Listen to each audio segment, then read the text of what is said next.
당신은 그 사람에게 정말 좋은 사람입니다. 고민이 있을 때 밤새 들어주고 맛집을 찾아 함께 가고 그 사람의 취향을 누구보다 잘 알고 있죠. 그런데 왜 당신은 연인이 될 수 없을까요? 왜 그 사람은 나쁜 남자 혹은 제멋대로인 여자에게 끌리면서 정작 당신에게는 넌 정말 좋은 친구야 라는 잔인한 말만 남길까요? 착각하지 마세요. 당신의 매력이 부족해서가 아닙니다.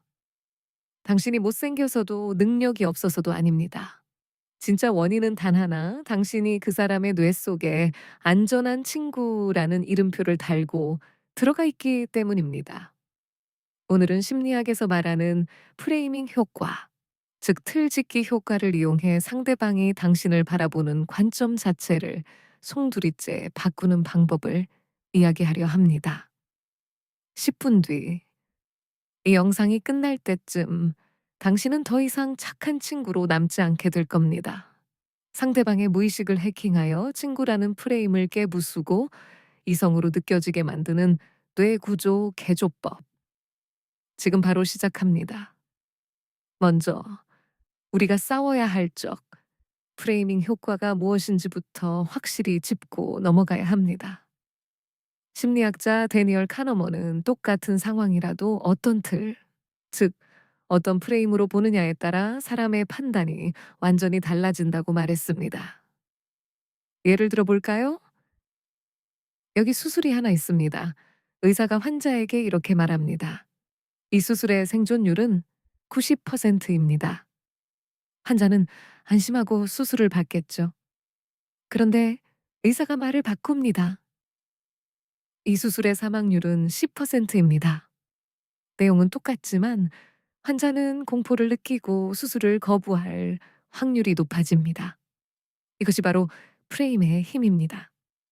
연애도 마찬가지입니다. 당신은 지금 상대방에게 편안함이라는 프레임에 갇혀 있습니다. 이 사람은 나를 해치지 않아. 이 사람은 언제나 내 편이야. 이 사람과는 긴장할 필요가 없어. 이 프레임 안에서는 당신이 아무리 비싼 선물을 하고 멋진 옷을 입어도 그저 센스 있는 친구로 해석될 뿐입니다. 뇌가 이미 입력값을 그렇게 정해버렸기 때문이죠. 그렇다면 이제부터 이 프레임을 어떻게 이성적 긴장감으로 바꿀 수 있을까요?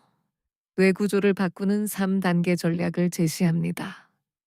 첫 번째 단계는 예측 불가능성을 주입하여 기존 프레임에 균열을 내는 것입니다. 친구 관계의 핵심은 안정감입니다. 당신이 언제나 거기 있을 거라는 믿음이죠. 하지만 연애 감정, 즉 도파민은 예측 불가능한 상황에서 뿜어져 나옵니다. 당신은 지금 너무 투명합니다. 오늘 저녁에 뭐 할지, 주말에 뭐 할지 상대방이 뻔히 알고 있다면 당신은 매력적인 이성이 될 수 없습니다. 지금 당장 상시 대기조 모드를 끄십시오. 연락이 오면 바로 답장하던 습관부터 버려야 합니다. 상대방이 주말에 시간 돼? 라고 물었을 때 당연하지 라고 답하는 건 친구의 프레임입니다. 대신 확인해보고 알려줄게. 주말에 약속이 있을지도 몰라 라고 답하세요.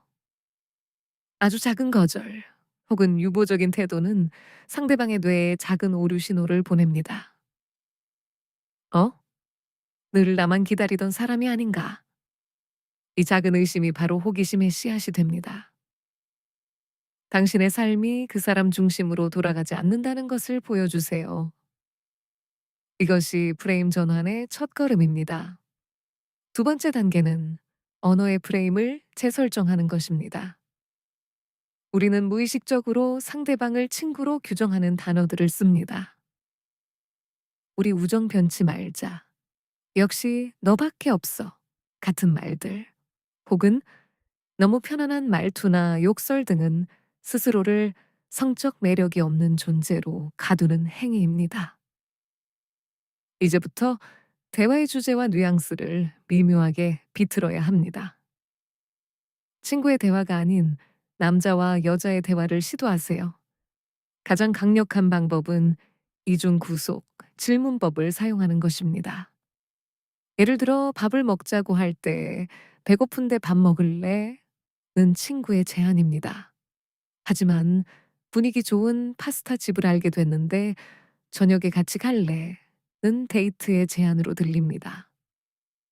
상대방이 거절하든 승낙하든 이미 그 질문 속에는 분위기, 단둘이, 저녁이라는 로맨틱한 프레임이 씌워져 있습니다. 또한 상대방을 칭찬할 때도 성격이 아닌 외적 매력이나 이성적 느낌을 칭찬하세요. 넌 참 착해가 아니라 오늘 입은 옷 스타일이 되게 설레게 하네. 너 가만히 보니까 눈매가 꽤 매력적이다. 라고 말하세요. 이런 말은 친구 사이에서는 잘 하지 않는 말입니다. 상대방은 순간 당황하겠지만 그 당황스러움이 바로 뇌가 당신을 다시 평가하기 시작했다는 증거입니다. 당신을 평가하는 주체, 즉 이성으로 인식하게 만드는 것입니다. 세 번째 단계는 가장 중요하고 강력한 신체적 프레임의 전환, 즉 스킨십과 공간의 재구성입니다. 친구 사이의 거리는 대략 1미터 이상 혹은 나란히 걷는 평행적인 관계입니다. 이 물리적 거리를 좁히는 것만큼 강력한 프레임 파괴는 없습니다. 하지만 갑작스러운 스킨십은 거부감을 줄 수 있죠. 그래서 우리는 무심한 듯한 침범을 사용해야 합니다. 길을 걷다가 차가 올 때 가볍게 어깨를 감싸거나 대화하다가 웃으면서 자연스럽게 팔을 터치하는 것. 그리고 중요한 것은 그 터치를 하고 나서 상대방의 눈을 3초 이상 응시하는 것입니다. 친구끼리는 눈을 오래 마주치지 않습니다. 3초 이상의 아이 컨택은 뇌에서 친밀감 혹은 적대감 둘 중 하나로 해석되는데 웃으면서 바라본다면 이는 곧바로 성적 긴장감으로 변환됩니다. 상대방이 당신의 터치를 피하지 않는다면 이미 뇌 속에서는 인지 부조화가 일어납니다. 나는 얘를 친구로 생각하는데 왜 이 스킨십이 싫지 않지? 내가 얘를 좋아하나? 뇌는 자신의 행동을 합리화하려는 본능이 있기 때문에 스킨십을 허용했다는 사실만으로도 당신에 대한 호감도를 상향 조정하게 됩니다. 이것이 행동이 마음을 지배하는 원리입니다. 마지막으로 경쟁자 프레임을 활용하여 소유욕을 자극하십시오. 사람은 가질 수 없는 것을 더 원하게 되어 있습니다. 이를 희소성의 원칙이라고 하지요. 당신이 만인에게 친절한 사람이라면 당신의 친절은 가치가 없습니다. 하지만 다른 이성들이 당신을 괜찮게 평가하고 있다는 뉘앙스를 풍기면 상황은 달라집니다. 질투 유발 작전을 대놓고 쓰라는 것이 아닙니다. 그저 당신의 일상 속에 다른 이성들과의 교류가 있음을 근근히 노출하세요. 오늘 회사 동료가 나보고 옷 잘 입는다고 하더라. 주말에 소개팅 제안이 들어왔는데 귀찮네. 같은 가벼운 말 한마디면 충분합니다.